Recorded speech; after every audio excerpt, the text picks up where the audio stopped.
Very good evening all of you. कैसे हैं आप सब? आज की क्लास स्पेशली हमने डिज़ाइन करी है फॉर क्लास 11th स्टूडेंट्स जिनका अभी रिसेंटली अकाउंट्स का एग्ज़ाम होने वाला है। और ये वीडियो स्पेशली उन बच्चों के लिए जिनको ये डर लग रहा है कि हम कहीं अकाउंट्स में फेल ना हो जाए। तो आप मेरी इस वीडियो को पूरा देखें। मैं आपके साथ टोटल 8-9 पॉइंट डिस्कस करूंगा जो most most most expected topics है। जितने भी स्कूल्स के पेपर्स हो चुके हैं उन पेपर्स के अंदर से हमने उन पॉइंट आउट किया है उन चीज़ों को, और हम आपके साथ वो डिस्कस करेंगे। तो आइए जरा क्लास 11 के बच्चे जरा ध्यान से देखते हैं। First first topic first topic में अगर आप लास्ट में देखेंगे, लास्ट में लिखा हुआ है एडजस्टेड परचेजेस। तो एडजस्टेड परचेज क्या होता है? सिंगल एंट्री सिस्टम का एक आसान सा क्वेश्चन आता है और ट्रायल बैलेंस का क्वेश्चन आता है। मैं आपको इस वीडियो की स्टार्टिंग में ये बता देता हूं कि मैं पहले आपके साथ मेन मेन टॉपिक्स यहां पे दिखा रहा हूं आपको। उसके बाद उन टॉपिक्स की हम करेंगे डिटेल डिस्कशन। बट अगर आपको उसमें से जो फर्स्ट नंबर पे टॉपिक पढ़ना है, तो जैसे ही हमारी क्लास एंड होगी आप यूट्यूब के कमेंट बॉक्स में मुझे बताइएगा कि इन मोस्ट इंपॉर्टेंट टॉपिक्स में से आपको पहले कौन सा टॉपिक करना है, तो मैं फटाफट वो टॉपिक करा दूंगा। तो हमारा स्टार्टिंग चल रहा है single entry system and trial balance. आसान आसान क्वेश्चन आते हैं। ट्रायल बैलेंस का भी 4 मार्कर क्वेश्चन है और सिंगल एंट्री सिस्टम का भी। तो आसान टॉपिक है। एडजस्टेड परचेज क्या होता है? इसका एक फॉर्मूला होता है opening stock plus purchases minus closing stock. तो डिटेल में डिस्कस करेंगे अगर आपने मुझे कमेंट बॉक्स में बताया। नेक्स्ट चलते हैं। सेकंड नंबर पे लिखा हुआ है जर्नल एंट्रीज। दोस्तों जर्नल एंट्रीज बहुत सारी दे रखी हैं अलग अलग ऑथर्स के बुक्स के अंदर। आपको 3 चीजों पे ज्यादा फोकस करना है।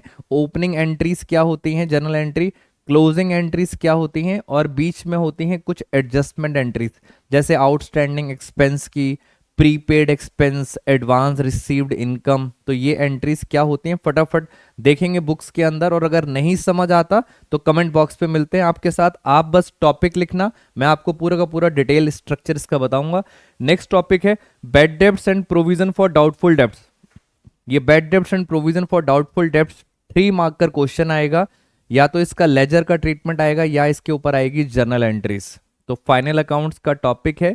और ये जो मैं आपको ओवरऑल टॉपिक्स बता रहा हूं, ये टॉपिक्स अराउंड 30 से 35 मार्क्स आपके पेपर में कंफर्म आएंगे।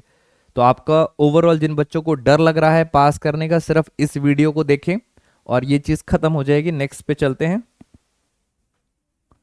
फोर्थ पॉइंट ट्रेड डिस्काउंट और कैश डिस्काउंट। अगर आप अपने बुक की उसके अकॉर्डिंग चलते हैं तो इसका कुछ एक फॉर्मेट होता है कि पहले ट्रेड डिस्काउंट रिकॉर्ड किया जाता है, उसके बाद कैश डिस्काउंट, और उसके बाद हम लगाते हैं जीएसटी। तो वो क्या फॉर्मेट होता है वो आपको पता होना चाहिए।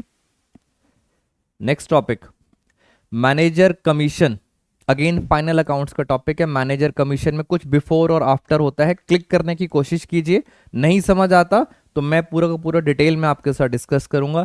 हिडन एडजस्टमेंट्स क्या होते हैं, कंफर्म आएंगी चीजें। हिडन एडजस्टमेंट फाइनल अकाउंट्स में किस तरह से ट्रीट करते हैं। लोन के ऊपर इंटरेस्ट देना होता है, इन्वेस्टमेंट के ऊपर इंटरेस्ट रिसीव होता है, सैलरी, ये सारी हिडन एडजस्टमेंट्स हैं। Moving to next. COGS cost of goods sold का 3 मार्कर क्वेश्चन कंफर्म है आपके एग्जाम के अंदर। प्लस ऑपरेटिंग प्रॉफिट क्या होता है, ये एक यूनिक चीजें हैं जो कुछ स्कूल्स के टीचर्स पूछ रहे हैं। ऑपरेटिंग प्रॉफिट क्या होता है। थ्योरेटिकल बात करें तो ग्रुपिंग एंड मार्शलिंग क्या होता है। जब भी हम बैलेंस शीट बनाते हैं तो बैलेंस शीट के अंदर एक कॉन्सेप्ट यूज होता है ग्रुपिंग का।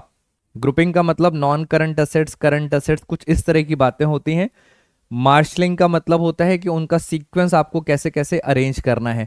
तो हर पॉइंट में मैं तो अभी आपको बहुत हल्का सा बस बता रहा हूं कि ये मोस्ट इंपॉर्टेंट टॉपिक्स है। जहां दिक्कत है कमेंट बॉक्स में मुझे फटाफट बताइए, उसके ऊपर बनाएंगे वीडियो, डिटेल डिस्कशन करेंगे उसके ऊपर।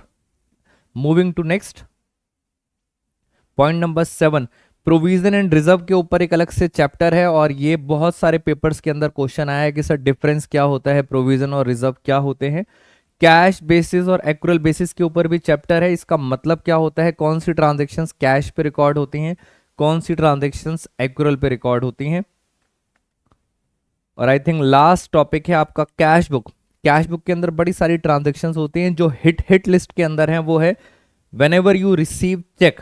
जब चेक रिसीव होता है तो उसको हम ये देखते हैं क्या डिपॉजिट सेम डे पे कराया है या डिपॉजिट किसी और डे पे कराया है, और बाद में वो हो जाता है डिसऑनर, तो इसका क्या ट्रीटमेंट होता है।